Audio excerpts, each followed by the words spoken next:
सभी दोस्तों को राधे राधे। दोस्तों, आज हम बात करेंगे आत्मा क्या है। आत्मा के बारे में ऐसी जानकारी जो आपने पहले कहीं नहीं सुनी होंगी। तो आइए शुरू करते हैं। तुम्हें और मुझे ही आत्मा कहा जाता है। तुम्हारे और हमारे ही नाम रखे जाते हैं।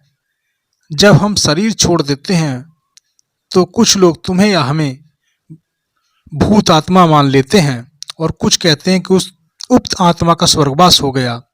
मैं हूँ यह बोध ही आत्मवान बनाता है। ऐसा गीता और पुराणों में लिखा है। न तो यह शरीर तुम्हारा है और न ही तुम इस शरीर के हो।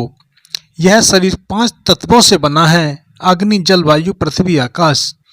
और एक दिन शरीर इन्हीं 5 तत्वों में विलीन हो जाएगा। यह गीता कहती है। वेद पुराणों में और गीता में अनुसार आत्मा अजर अमर है। आत्मा एक शरीर धारण कर जन्म और मृत्यु के बीच नए जीवन का उपभोक्ता करता है और पुनः शरीर के क्षीण होने पर शरीर छोड़कर चली जाती है। आत्मा का है जीवन चक्र तब तक चलता है जब तक वह मुक्त नहीं हो जाती है, उसे मोक्ष प्राप्त नहीं हो जाता है। प्रत्येक व्यक्ति, पशु, पक्षी, जीव जंतु आदि सभी में आत्मा है। खुद को यह समझना है कि मैं शरीर नहीं हूँ, मैं आत्मा हूँ। यह आत्मज्ञान के मार्ग पर रखा पहला कदम है। आत्मा के 3 स्वरूप माने जाते हैं: जीवात्मा, प्रेतात्मा और सूक्ष्म आत्मा। जो भौतिक शरीर में वास करती है उसे जीवात्मा कहते हैं। जब इस जीवात्मा का वासना और कामना में शरीर में निवास होता है तब उसे प्रेतात्मा कहते हैं। यह आत्मा का सूक्ष्मतः शरीर में प्रवेश करता है और उसे सूक्ष्म आत्मा कहते हैं।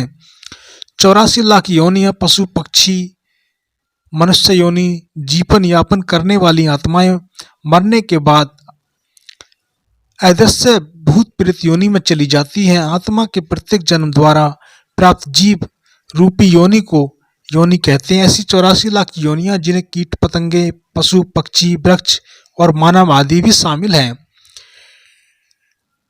हिंदू धर्म की मान्यता के अनुसार जीवात्मा 84 योनियों में भटकने के बाद मनुष्य जन्म को पाती है।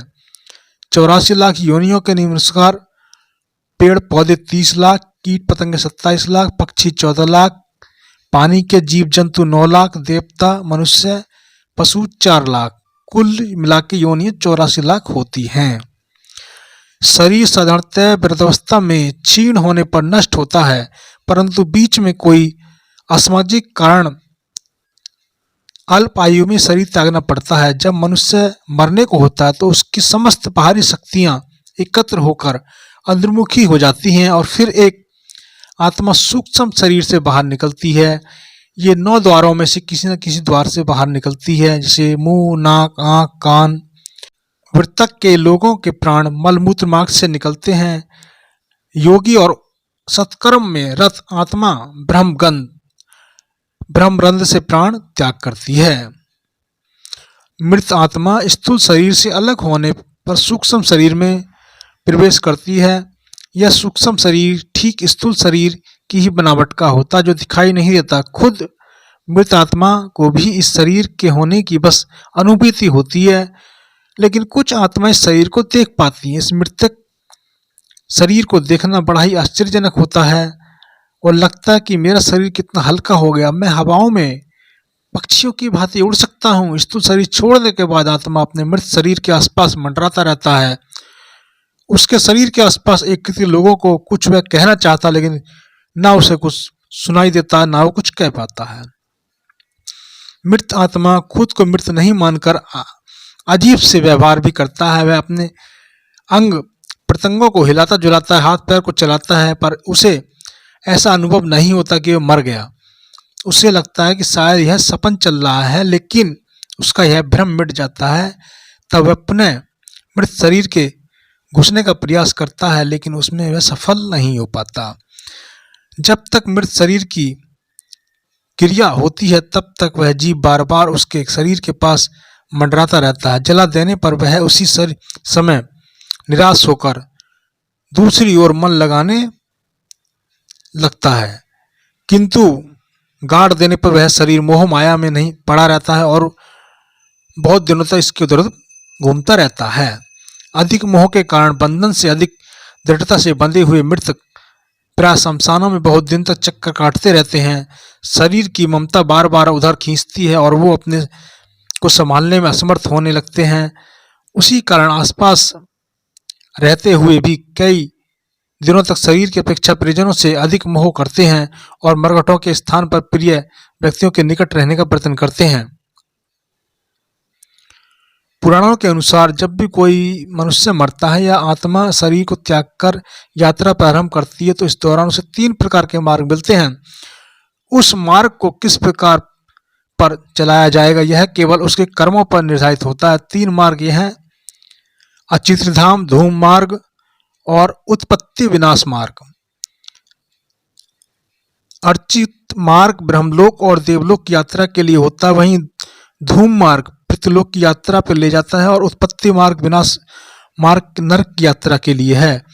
हालांकि सभी मार्ग इन आत्माओं को कुछ काल भिन्न भिन्न लोक में रहने के बाद पुनः मृत्युलोक में आना पड़ता है। अधिकतर आत्माओं को यह जन्म लेना और यहीं पर मरकर पुनः जन्म लेना होता है। यजुर्वेद में कहा गया कि शरीर छोड़ने के पश्चात जिन्होंने तप ध्यान किया है वह ब्रह्मलोक चले जाते हैं अर्थात ब्रह्मलीन हो जाते हैं। कुछ सत्कर्म करने वाले भक्तजन स्वर्ग चले जाते हैं, स्वर्ग अर्थात वे देव बन जाते हैं। राक्षसी कर्म करने वाले कुछ प्रेत योनि में अनंत काल तक भटकते रहते हैं और कुछ पुनः धरती पर जन्म लेते हैं। जन्म लेने वाली में जरूरी नहीं कि मनुष्य योनि में ही जन्म लें, इससे पूर्व यह सभी पृथ्वीलोक में रहते हैं और उनका वही न्याय होता है। सामान्य जनों ने ध्येय त्यागी है तो उस मामले में उनकी धारणा कार्य करती है कि वे किस प्रकार की धारणा और विश्वास लेकर मरे हैं, उनके मन में अंत समय कैसे विचार थे, कैसी सोच थी, तब वे उसी अनुसार गति करते हैं। जैसे बचपन में यह धारणा मजबूत है कि मरने के बाद कोई यमदूत लेने आएंगे, उसे सच में ही यमदूत नजर आते हैं। लेकिन जिसको यह विश्वास दिलाया गया कि मरने के बाद गहरी नींद में चला जाओगे, ऐसे लोग नींद में चले जाते हैं।